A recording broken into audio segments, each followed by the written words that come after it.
First off, let me just say this is a great line of questions here, really asking about how to get into motion design, things like that. So let's just go ahead and kind of dive right into it. Should I connect with other motion designers? Yes, very much yes. The motion design scene is large in my opinion. However, with so many specializations and micro communities out there, it's also important to think of it like a cafeteria in a way. If you stand in the middle of the room and do something weird, then others will notice, regardless if you say something out loud or not. However, it's also important to know that the strength of this is finding support groups that you can mesh with. Ask them questions, network, and understand that strong relationships can lead to opportunities, such as being a referral when other motion designers are just a little too busy to take gigs themselves. So again, should you get in touch with other motion designers? Yeah, absolutely. You should always be networking, but it's also important to know that despite the community being large, in my opinion, it just has so many micro groups in it that again, if you do something weird, it's going to carry over. But also if you do something really cool, really awesome,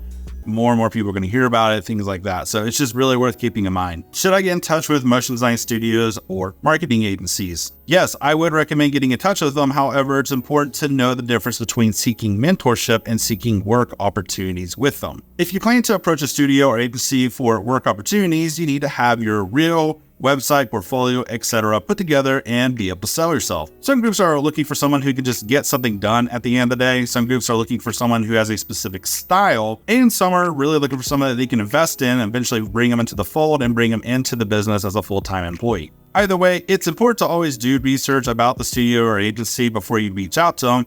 One of the worst messages you can send is reaching out to them and letting them know essentially that you actually don't know anything about what they're doing. So definitely you don't want to do that. Please do your research when you reach out to them. Should I try local business? The simple answer is yes, but I'm not going to go super deep on this overall answer because I really feel like these are one of those kind of questions that merits a deeper discussion and really diving into the topic. However, I'll provide a bit of an answer here, and that is mom and pop shops most likely are not looking for more than one full-time designer at best. Generally, they may work for freelancers on an as-needed basis, so building strong relationships with them is more important than ever. Number 2, research the business. To be frank, some business owners or local branch managers are easy to work with, and some are difficult. So ideally, you want to be aware of who those individuals are and how they conduct their business. You don't want to end up in a situation where you're getting screwed over because it turned out someone had a reputation in that community for not making their payments or things like that. At the same time, you want to know who in the community is easy to work with, or just you could build a strong relationship with them.